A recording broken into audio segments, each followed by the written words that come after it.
The lawsuits detail alleged abuse by Calvert Hall faculty and staff, as well as a systemic culture of silence.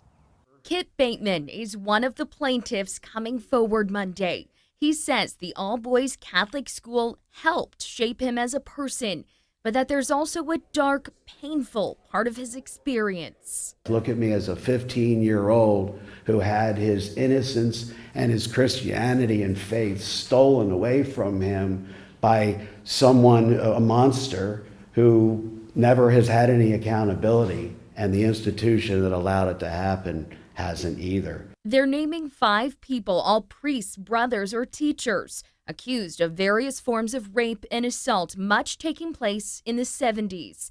Bateman says he was groomed and sexually abused by Father Lawrence Brett, who transferred to the school following a report of molestation of a minor at another institution. Examples given in the complaints include the men taking children into private spaces, such as the brothers' residence, to assault them, among other incidents. Students swam naked and were observed through a window in an office that looked directly into the pool by clergy members with a history of abuse, by trusted adults. According to the complaints, Calvert Hall ignored the reports, allowed known abusers continued access to students, and failed to report the abuse to police. Survivors allege when they did try to speak up, they were dismissed, intimidated, or even expelled. They knew when they sent you into that confessional what might happen to you.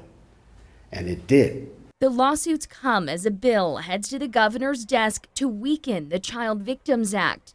Lawyers are calling on Governor Wes Moore to veto those changes. The proposed amendments would limit survivors to filing 1 lawsuit and cap compensation. In other words, the legislature has declared that the claims of victims of child rape and abuse are worth less than the claims of those injured in car accidents or in slip and falls in a grocery store. The rollbacks would go into effect June 1st, impacting any lawsuits filed after that date. At Calvert Hall, I'm Tommy Clark, WBAL-TV 11 News.